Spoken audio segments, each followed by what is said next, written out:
Chapter 4 Arnav Singhania मंदिर भी जाता है। अगली सुबह आन्या की आंखें आसपास के शोर से खुलती है। जानी पहचानी सी आवाज के कानों में पड़ने लगती है। इतनी सुंदर लड़की दे रही हूँ फिर भी 40,000 कह रहा है। नहीं, मैं 50,000 से 1 रुपया कम नहीं लूंगी। मैंने बताया था ना, लड़की बहुत खूबसूरत है, इसकी खूबसूरती का इतना दाम तो मिलना चाहिए। अगर तुझे देना है तो 50,000 दे, वरना मैं किसी और ग्राहक को ढूंढ दूंगी। वह औरत गुस्से से किसी से लड़ रही थी। अनन्या ने अपनी आंखें खोलकर देखा तो वहाँ पर वह एक अनजान जगह पर थी। उसे एक अनजान जगह पर रखा गया था और बाहर से रूम को लॉक किया हुआ था। आन्या अपने आप को इस अनजान जगह पर पाकर बिल्कुल चौंक गई थी।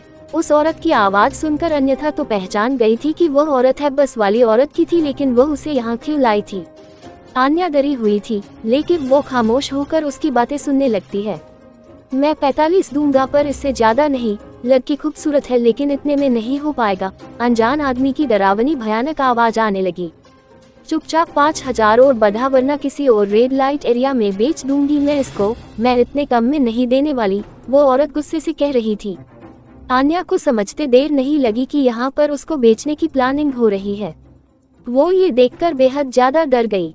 वहाँ रूम पूरी तरह से लॉक था, एक भी खिड़की मौजूद नहीं थी। हालांकि वो डर गई थी, लेकिन उसमें संयम बहुत ज्यादा था। उसे कैसे भी करके इनकी पकड़ से छुटकर निकलना था और इसके लिए उसने अपना दिमाग चलाना शुरू कर दिया। वही वो आदमी भी उस औरत की बात मान गया और 50,000 देकर आन्या तो खरीद लेता है। कहाँ है वो लड़की? आदमी बोला। वो अंदर है, बेहोश है, उसे अभी होश नहीं आएगा। मैंने क्लोरोफॉर्म दिया था, औरत बोली। आदमी के फुटस्टेप की आवाज सुनकर वो वापस लेट गई और बेहोश होने का नाटक करने लगी।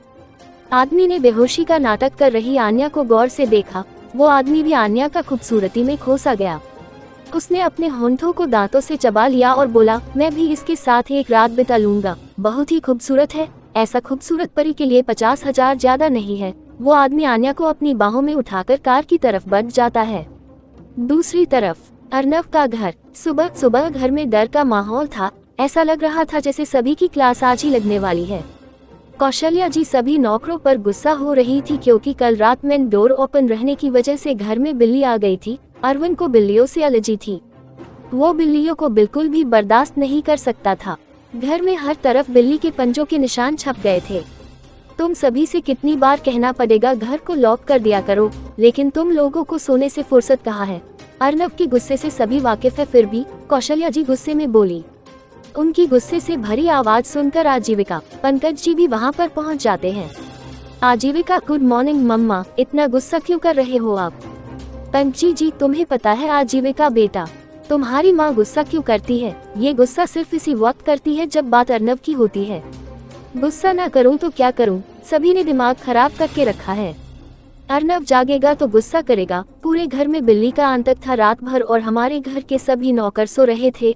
रात में नींद की दवाई खाकर सोए थे, सुबह नींद ही नहीं खुलती इन लोगों की। कौशल्या जा गुस्से में बोली। आजीविक और पंकज जी उनकी बातें सुन एक दूसरे के चेहरे को देखने लगते हैं। तभी जीवन वहां पर आता है और कौशल्या जी से कहता है, आंटी आप भूलती बहुत है और इतना भूल जाती है कि आप आज का दिन भी भूल गई। बॉस आज मंदिर गए हैं, बुधवार है आज। जीवन सीढ़ियों से नीचे उतरते हुए बोला। वो अभी उठा था। वो अंदाए लेते हुए नीचे आता है और कौशल्या जी के गाल पर किस करते हुए उन्हें गुड मॉर्निंग कहता है। कौशल्या जी जीवन की तरफ देखकर बोली, अरे बेटा, अच्छा हुआ तुमने याद दिला दिया, वरना मैं तो सोच रही थी कि अभी वो उठकर नीचे आ गया तो सभी का क्लास लग जाएगी। तुम तो उसके गुस्से से वाकिफ हो, मुझसे बेहतर बॉस का गुस्सा कौन जान सकता है। खैर अब आप परेशान मत होइए और आराम से घर की साफ सफाई करवा लीजिए। बॉस दोपहर से पहले घर वापस नहीं लौटेंगे। जीवन मुस्कुराकर बोला और आजीविका के हाथ पर हल्के से मार देता है, जिस पर आजीविका चौंक कर उसकी तरफ देखती है और उसे घूरने लगती है। बुधवार के दिन अर्नव मंदिर जाया करता था। यह उसका बचपन से एक नियम था। वो अपने दादा के साथ हमेशा इस दिन मंदिर जाता और दोपहर तक वही रहता। उसके दादा एक धार्मिक प्रवृत्ति के इंसान थे और यही प्रवृत्ति अर्नव में भी थी। वो एक तरफ एक सक्सेसफुल बिजनेसमैन था, दूसरी तरफ एक माफिया और तीसरी तरफ एक धार्मिक प्रवृत्ति का इंसान। उसकी यही खासियत उसे दूसरों से अलग बनाती थी। कौशल्या पंची जी और आजीविका की तरफ देखकर थोड़ा गुस्सा करते हुए बोली, आप दोनों मुझे बता नहीं सकते थे कि आज बुधवार है? खामखा ही घर के नौकरों ने डांट सुन ली। हे, हम दोनों तो खुद आपकी आवाज सुनकर नीचे आए हैं। आप तो पहले से ही सभी को डांट रही थी। हाँ बस करिए आप तो। जीवन कार निकालो, आज मेरा भी मंदिर जाने का मन है। मैं नौकरों को आज के खाने के बारे में बताकर आती हूँ, कौशल्या जी मुंह बनाकर बोली और वहाँ से किचन की तरफ चली जाती है। आज के दिन घर में बहुत कुछ स्पेशल बनता था जिसकी सारी तैयारियां कौशल्या जी को ही करनी थी, पर उससे पहले उन्हें मंदिर भी जाना था ताकि वो अपने बेटे की सलामती के लिए भगवान से प्रे कर सके। वही जीवन तो कौशल्या की बात मानकर आजीविका के सर पर टपली मारते हुए बाहर की तरफ चला जाता है। आजीविका जीवन को घूरकर देखती है, पर पंकज जी के सामने वो उसे मार नहीं सकती थी। जावन उसे बच्चों की तरह जीभ दिखाते हुए वहाँ से भाग जाता है। आप मुझे क्यों डांट रही है? तभी पंकज जी के कंधे उठाकर कहा। आपने रात को प्यार कम किया होगा, आजीविका ने हंसते हुए कहा। तो पंकज जी उसे घूरते हुए देखते हैं। ये देखकर आजीविका तुरंत ही जीवन के पीछे छुप जाती है। धारावाहिक जारी है। जब 5 आन्या का एक्सीडेंट और यूज घर लेकर जाना। वो आदमी आन्या को खरीद कर तो ले आया था, पर आन्या के दिमाग में कुछ और ही चल रहा था। वो बस एक मौके की फिराक में थी कि कैसे भी करके उस आदमी का पक से छुटकर भाग जाए।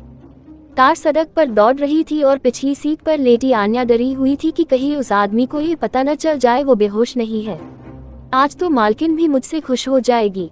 धंधे में इतनी खूबसूरती लड़की के आने से तो हमारे धंधे में दाम ही दाम बढ़ जाएगा। शहर के सबसे रईस आदमी कोठे पर आते हैं, अगर किसी एक ने भी इसे नजर भर देख लिया तो हर रोज मालकिन की जेब गर्म होगी, फिर सबसे ज्यादा फायदा मुझे ही होगा। फिर मैं अपनी मोनिका रानी को सोने के भाव में तोल दूंगा। वो आदमी जोर जोर से हंसते हुए बोला।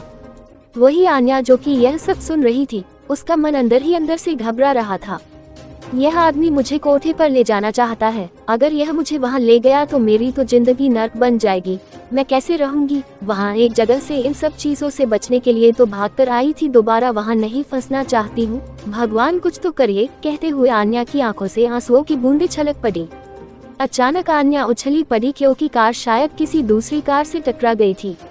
उस आदमी ने पीछे पलटकर देखा तो पीछे से एक कार जिसमें कुछ लड़के बैठे हुए थे, उन्होंने ही कार को ओवरटेक करने के चक्कर में कार को हिट कर दिया था।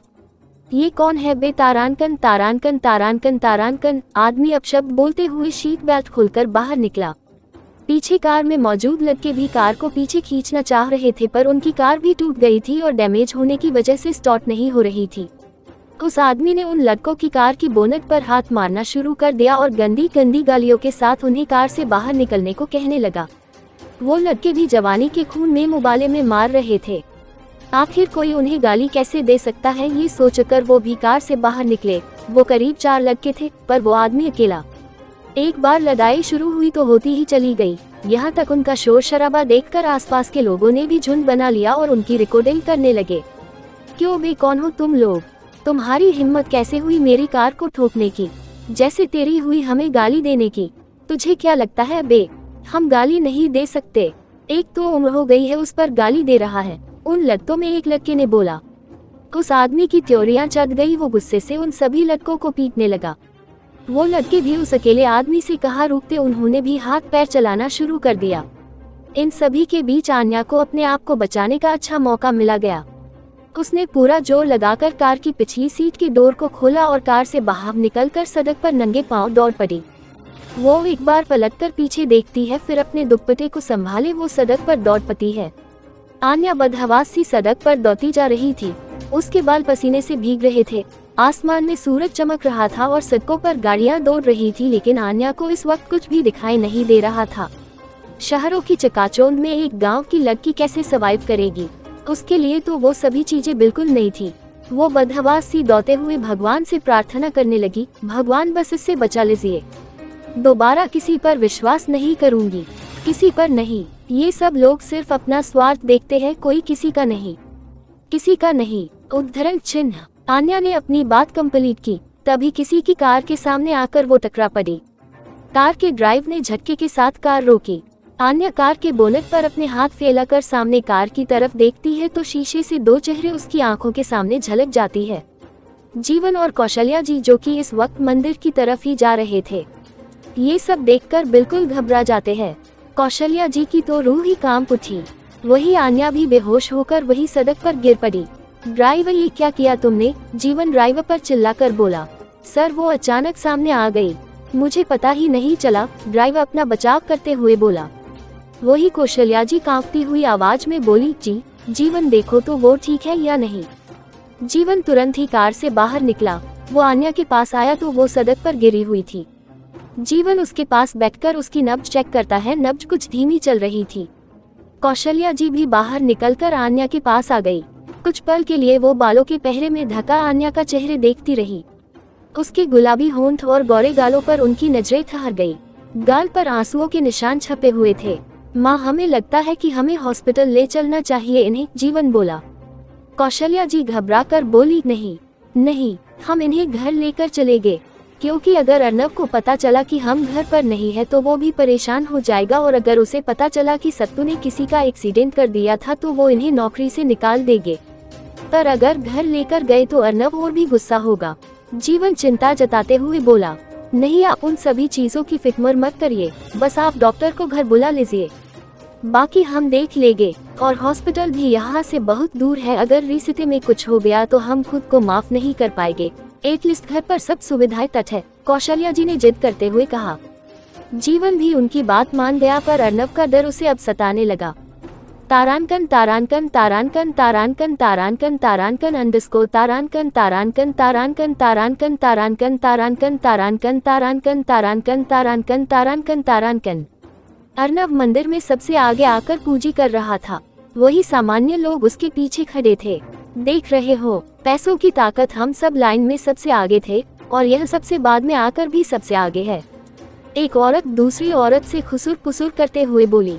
दूसरी औरत उसके पास झुकते हुए बोली, आप क्या कर सकते हैं, जानती तो हो ये कितने बड़े खानदान से है। अर्नव सिंघानिया इस शहर का सबसे अमीर आदमी है। तुम शायद पहली बार आई हो इसलिए इन्हें नहीं जानती हो, हम तो हर हफ्ते इन्हें यहाँ देखते हैं। पहली औरत का मुंह बन गया। मुझे तो नहीं लगता कि इन पैसे वालों को इतनी अहमियत देनी चाहिए।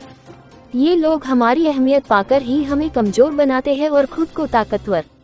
बस करो, धीरे बोलो, वो सुन लेगा तो हम दोनों की खैर नहीं है, दूसरी औरत ने पहली औरत को फटकार कर कहा। लेकिन वो औरत भी कहाँ मानने वाली थी। वो बोली, अरे सुनता है तो सुनने दे, मुझे कौन सा खरीद रखा है इसने जो मुझ पर इसका बस चलेगा। अर्नव की पूजा खत्म हुई और उसने कुछ दान दक्षिणा पंडित जी के हाथ में सौंप दी। पंडित जी के मुंह से भी इतना पैसा देखकर लार टपक पड़ी। पीछे गार्ड की पूरी लाइन से अर्नव को मंदिर के अंदर से बाहर की तरफ निकला। अर्नव ने उन दो औरतों की तरफ एक नजर देखा। वो उन दोनों को ऐसे देख रहा था जैसे वो उनकी सभी बातें सुन चुका हूँ और अपना गुस्सा निकालना चाह रहा हो। पहली औरत जो अर्नव को पहले से जानती थी वो तो उसकी चार से थोड़ा पीछे हट गई, लेकिन दूसरी औरत उसे एकटक देख रही थी। हमें ऐसे क्यों बोल रहे हो, वह अचानक बोल पड़ी। अर्नव ने उनकी बात का कोई जवाब नहीं दिया, लेकिन उधर खड़े अपने गार्ड को इशारा किया। गार्ड को इशारा करते हुए अपने साथ लाए हुए थाल में से लाल कपड़े हटाता है तो उनकी नीचे बहुत सारे जेवर और पैसे रखे हुए थे जो कि वो गरीबों को दान करने के लिए लाया था। यहाँ खड़े सभी लोगों में ये सब चीजें बांट दो, अर्नव बोला। अर्नव के कहने पर उन लोगों ने वहाँ पर वो सारी चीजें लाइन में खड़े सभी लोगों को बांटने शुरू कर दी। अर्नव अपने कदम अपनी कार की तरह बढ़ा देता है, फिर कुछ रुककर उस औरत की तरफ देखता है। वो औरत चुन चुन कर नीचे गिर पड़े हुए पैसों को भी उठा रही थी। उसे देखकर अर्नव के चेहरे पर एक गुरूर से भरी मुस्कुराहट छलक पड़ी। वो गुरूर के साथ बोला, मैं सब कुछ खरीद सकता हूँ, तुम जैसे लोग तो मेरे लिए कुछ भी नहीं हो। अर्नव ने इतना कहा और अपनी कार के अंदर बैठ गया। ड्राइवर ने कार स्टार्ट की, बाकी कार में बॉडीगार्ड्स बैठ गए। सभी कार सड़क पर तेजी से चलने लगी। अर्नव की मर्सिडीज बीच में चल रही थी। उन गाड़ियों को देखकर ऐसा लग रहा था जैसे किसी राज्य की सवारी हो। अर्नव अपनी आंखें बंद करके चुपचाप अपना सिर सीट पर रख लेता है। कुछ ही पलों बाद उसका मोबाइल जोर जोर से रिंग करने लगता है। अर्नव ने मोबाइल स्क्रीन की तरफ देखा तो परी नाम शो हो रहा था। अर्नव ने उस नाम को देखते ही कॉल कट कर दिया। मोबाइल पर दोबारा रिंग आने लगा। इस बार अर्नव ने बिना किसी एक्सप्रेशन की कॉल रिसीव कर लिया। कॉल रिसीव होते ही पहला आवाज यही आती है जिस पर अर्नव के माथे की लकीरें टन गई। वो बोला, यह क्या बदतमीजी वाली हरकतें हैं, तुम्हें कितनी बार कहा है कि मेरे साथ ये सब बातें मत किया करो, मुझे बिल्कुल भी पसंद नहीं। परी एकदम स्वीट सी वॉइस में बोली, अंडरस्कोर, और तुमसे भी तो कितनी बार कहा है कि मुझे इग्नोर मत किया करो। मुझे भी तुम्हारे इग्नोरेंस बिल्कुल भी बर्दाश्त नहीं है। तुम अच्छे से जानते हो मैं मर जाऊंगी लेकिन तुम्हारा पीछा कभी नहीं छोड़ूंगी। अर्नव रूड वे में बोला, ठीक है मर जाऊं लेकिन मुझसे दूर रहो। तुम्हें कितनी बार समझाऊं कि मुझे तुम्हें बिल्कुल भी इंटरेस्ट नहीं है। तो ठीक है, इंटरेस्ट जनरेट कर लो, क्योंकि तुम अच्छी तरह जानते हो कि मैं तुमसे कितना प्यार करती हूँ और तुम चाहे कितनी भी लड़कियों के साथ रात बिताने की सोच लो, लेकिन तुम्हें मेरे अलावा कोई भी उस हद तक महसूस नहीं कर पाएगी जिस हद तक मैंने किया है। स्टॉप योर रबिश, अर्नव ने इतना कहकर कॉल कट कर देता है। परी और अर्नव कुछ सालों पहले तक बिजनेस पार्टनर थे और परी अर्नव को शुरू से ही बहुत पसंद करती थी। अर्नव ये जानता था, वो अपनी बॉडी प्रॉब्लम तो अच्छी तरह जानता था। उसने कभी किसी के सामने यह बात नहीं आने दी और न ही वो परी के सामने यह बातें आने दे सकता था। इससे उसके माफिया और बिजनेस वाले दोनों पर असर पड़ सकता था। यही कारण था कि उसने परी से दूरी बना ली थी और अपना पूरा बिजनेस अलग कर लिया था। लेकिन इन सबसे अनजान परी आज भी अर्नव से शादी की रट लगाए बैठी थी। अर्नव ने एक गहरी सांस ली और अपने आप से बोला, I don't like cheap things. जब कोई मेरा ना हो सके, उसे अपना बनाने का जो मजा है वो किसी और चीज में नहीं, और फिलहाल तो मुझे वो शख्स मिली ही नहीं जिसकी मुझे तलाश है। अर्नव की कार हाईवे के ब्रिज पर दौड़ रही थी। अर्नव ने परी के ख्यालों से अपना सिर झटका, फिर राइट साइड में अपना सिर घुमाया तो कुछ गाड़ियां उसकी कार को ओवरटेक करने की कोशिश कर रही थी। अर्नव ने लेफ्ट राइट देखा तो वो दोनों तरफ से गाड़ियों से घिरा हुआ था। सामने वाली कार का शीशा नीचे हुआ तो एक आदमी जिसके दांत काले पड़े हुए थे वो अर्नव को देखकर हंस पड़ा। जॉर्डन, ओह शिट, उद्धरण चिन्ह। अर्नव इतना बोल पाता है कि सामने वाली कार से गोलियों की बौछार शुरू हो जाती है। कंटिन्यू, कौन है ये लोग और क्यों इन्होंने अर्नव पर हमला किया है? वही किसी पर भरोसा न करने की सोचने वाली आन्या जब एक अनजान घर में खुद को पाएगी तो क्या होगा उसका रिएक्शन, जानने के लिए पते रहिए माय माफिया हस्बैंड।